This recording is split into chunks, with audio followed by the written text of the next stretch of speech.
So what makes me cranky about X-Men Apocalypse? It's fucking boring, that's what.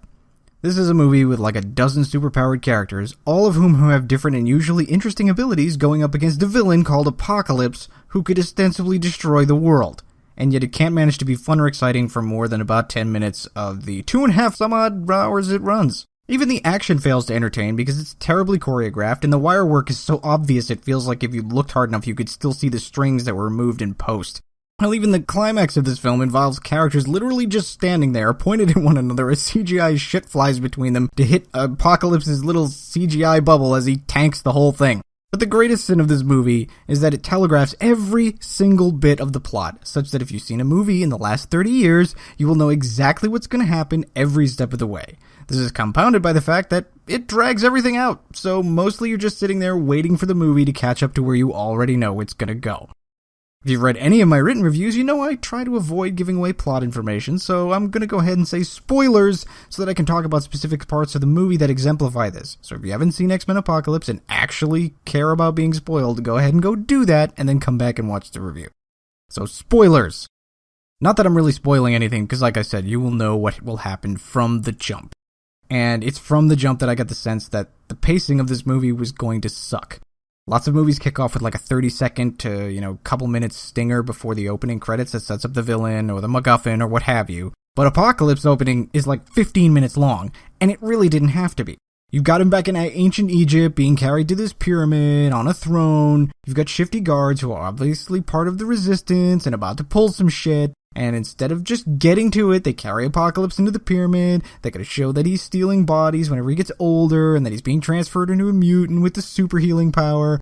And then it's a long, drawn-out affair as the sun hits the pyramid to charge up whatever device that's never explained that makes the transfer happen. And finally, the resistance pulls their shit and they collapse the pyramid basically. But it can't just collapse and be done with it. No, they got to fight the 4 horsemen of the apocalypse, who are all killed so that they are completely irrelevant to the rest of the movie. And even the pyramid falling in on itself and burying Apocalypse takes longer than the average pre-credit stinger.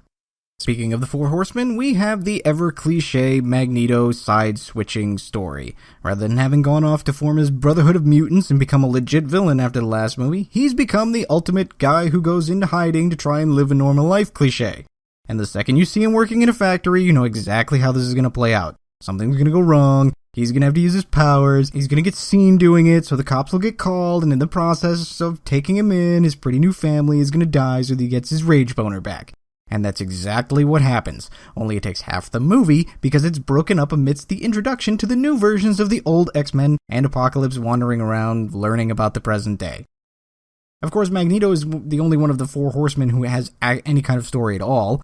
Angel and Storm and Psylocke are just sort of picked up along the way. Their powers are augmented so that they are apparently super powerful compared to what they were, but they don't really use them in any intelligent or interesting ways, so that's a waste of time. And on top of that, most of them don't even have really any dialogue to speak of. It's like Apocalypse only really needed Magneto, and Fassbender does his best with this cliche nonsense, but you've seen it so many times that there's really no way to make that have any kind of emotional weight whatsoever. And of course his powers get augmented too, and they get augmented to the point that he can basically destroy the world all by himself. He's literally pulling cities out of the ground from around the world. And yet somehow he doesn't even affect the X-Men's jet as they come flying in. I guess it must have been made of plastic or something.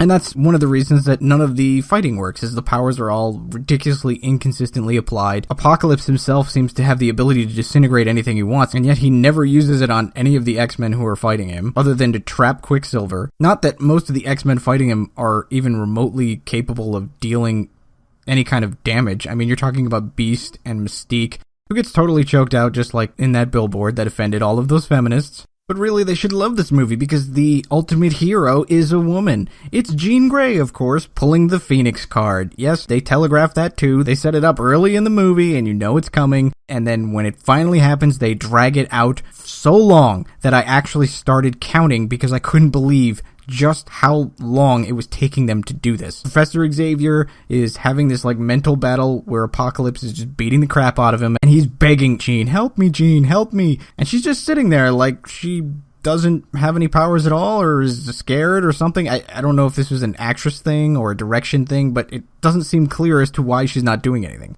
For like 10 minutes, as we're cutting between the constant barrage on Apocalypse and Storm sitting there trying to decide if she's going to switch sides and all of this, as Jean takes one slow step after another in the open air towards Apocalypse, and then finally, boom, there's the Phoenix, and Apocalypse is vaporized. And you'd think the fact that it takes all of those mutants to finally take out Apocalypse would make him really threatening and kind of a badass villain, but no, he is easily one of the least threatening villains since Bane in The Dark Knight Rises. What did you have for breakfast? Answer him! I was asking you. A bagel with cream cheese? Have you heard the phrase, you are what you eat? Because when I look at you, guess what I see? I'll tell you. Bagel and cream cheese. And what did you eat? A frowny biscuit? I know that's a parody, but that's exactly how I felt when I was watching the movie. You know, I'm not a huge comic reader, but I've always enjoyed the cartoons. So for me, when I think of the X-Men, I think of the characters in the 90s cartoon. And in the 90s cartoon, Apocalypse is pretty badass. He's a guy who's huge and intimidating and just basically invulnerable to everything everyone does. But Apocalypse in this is just less imposing than all four of the Horsemen, Storm included, and and Oscar Isaacs tries really hard, but the goofy makeup, the goofy costume, the fact that he's tiny, and the fact that his powers are never clearly really laid out, it just makes him another Malekith or one of the MCU villains that just are a total waste of time. And that might be okay if there was something else to carry the movie, but none of the other characters are interesting either. The only two parts of the movie that are legitimately entertaining are the two parts you would expect. The short aside with Quicksilver and the Wolverine cameo. And we've seen the Quicksilver thing in the last movie, and it was cool then. It's still cool now, and it's changed up a little bit in this, but you've seen it before. So it doesn't have the same effect as it did the first time you saw that. And of course we've seen Wolverine go to town on a bunch of red shirts before, so that only has so much oomph. And they telegraphed the fact that Wolverine's coming on top of that, because they're all picked up and they're carried off into the mountains where the snow is, and you're like, oh, I bet they're going to the place where they were holding Wolverine. And sure enough, there's Wolverine, who's being held in a power generation room for some reason. It's like the same room with the circuit breakers or the room that holds the Weapon X experiment. Figure that out, I don't know why.